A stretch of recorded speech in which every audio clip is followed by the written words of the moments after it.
Hello student, मैं ज्योति सक्सेना। आज हम लोक प्रशासन का एक नया टॉपिक नवीन लोक प्रशासन के बारे में चर्चा करेंगे। ये आपके बीए पार्ट फर्स्ट के फर्स्ट पेपर के फर्स्ट यूनिट का टॉपिक है।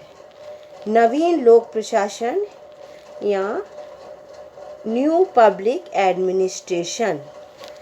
नवीन लोक प्रशासन एक नई अवधारणा नहीं है, बल्कि यह तो पुरानी ही अवधारणा है। संयुक्त राज्य अमेरिका में जब ये अवधारणा पनपी तो उसका कारण था वहाँ पर वियतनाम युद्ध और वाटरगेट कांड। इसके बाद अमेरिका के लोगों में ये मांग हुई कि लोक प्रशासन को जनता की समस्याओं के समाधान में एक प्रभावी भूमिका निभानी होगी। और भी बहुत सारे कारण हैं जिनके कारण नवीन लोक प्रशासन का जन्म हुआ। नवीन लोक प्रशासन के विकास के उत्तरदायी कारणों में पहला कारण है अमेरिका समाज में फैला असंतोष।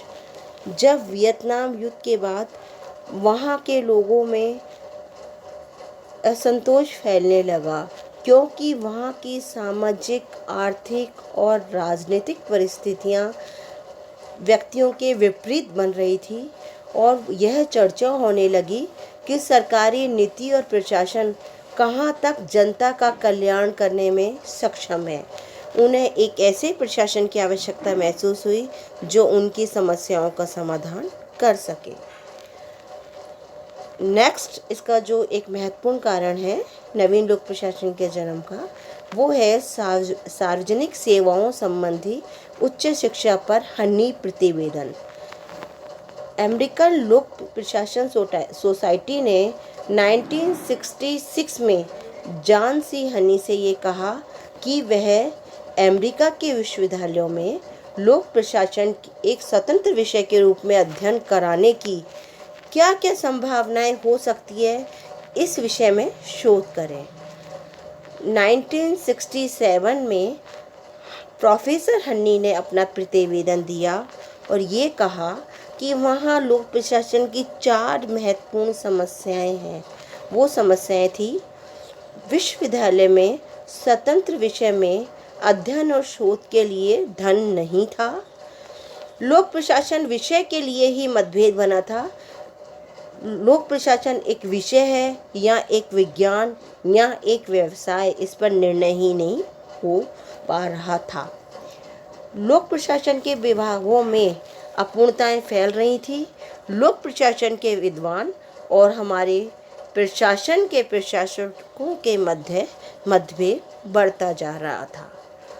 1967 में हनी प्रतिवेदन में प्रोफेसर हन्नी ने इन समस्याओं के समाधान के लिए कुछ उपाय बताए। वो उपाय थे: नवीन लोक प्रशासन कार्यक्रम के हेतु नवीन परामर्शदात्री सेवाएं शुरू की जाएं, जिससे छात्रों को सूचनाएं प्राप्त हो सके। केंद्र, राज्य और स्थानीय स्तर पर लोक प्रशासन के विद्यालय कार्यक्रमों को सहायता दी जाए। सार्वजनिक मामलों में शोध पाठ्यक्रम और कार्यक्रम के लिए विश्वविद्यालयों को अनुदान दिया जाए। लोक प्रशासन के विद्वानों को कार्य का व्यवहारिक अनुभव दिया जाए। केंद्र, राज्य और स्थानीय स्तर पर लोक सेवकों के लिए प्रशिक्षण की व्यवस्था की जाए।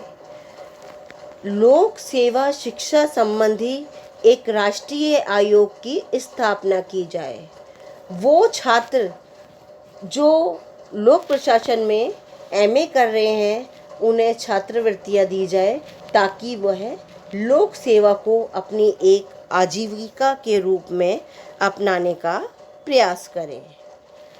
इसके बाद थर्ड था लोक प्रशासन के सिद्धांत और व्यवहार संबंधी सम्मेलन 1967 में अमेरिकी राजनीतिक विज्ञान और समाज विज्ञान परिषद ने एक सम्मेलन का आयोजन किया जो था लोक प्रशासन के सिद्धांत और व्यवहार, क्षेत्र, उद्देश्य और पद्धति। इस सम्मेलन की अध्यक्षता जेम्स सी चार्ल्सवर्थ ने की थी। इस सम्मेलन को फिलाडेल्फिया सम्मेलन भी कहा जाता है। 1967 में चार्ल्सवर्थ ने कुछ सिफारिशें की और उन्होंने कहा कि लोक कल्याणकारी राज्य की अवधारणा पल्लवित होने के बाद लोक प्रशासन के कार्यों में बहुत ज़्यादा बढ़ोतरी हो गई है। लोक प्रशासन के अध्ययन में हमें कठोर नियंत्रण नहीं रखना चाहिए।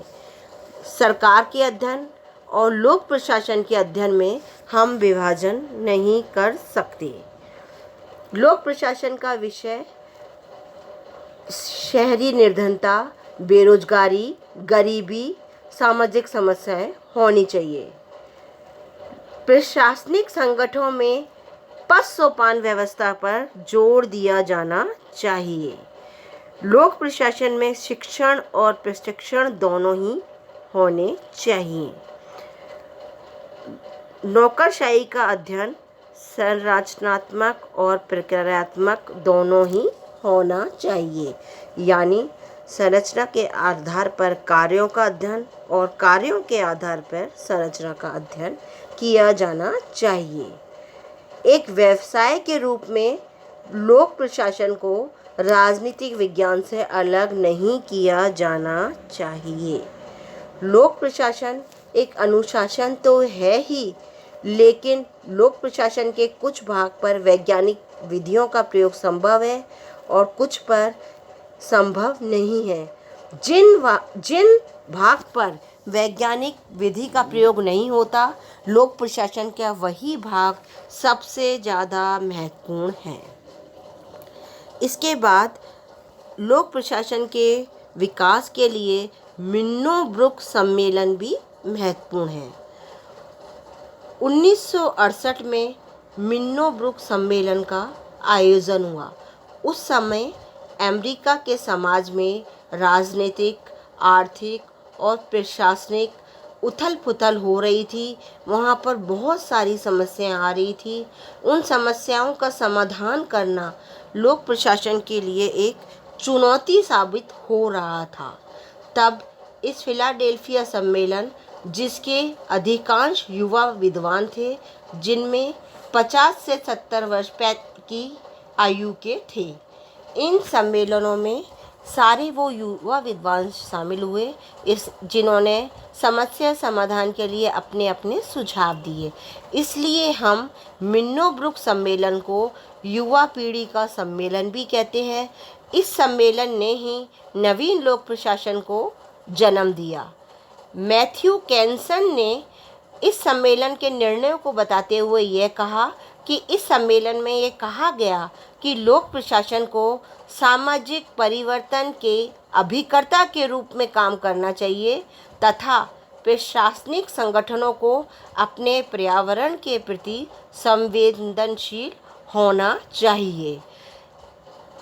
इस सम्मेलन के बाद 20 साल बाद मिन्नो-ब्रुक का दूसरा सम्मेलन 1988 में हुआ और उसके बाद 2008 में मिन्नो-ब्रुक का तीसरा सम्मेलन हुआ। इन मिन्नो-ब्रुक सम्मेलन, फिलाडेल्फिया सम्मेलन और हनी प्रतिवेदन ने नवीन लोक प्रशासन के जन्म के बीज को रोपण कर दिया था। Thank you.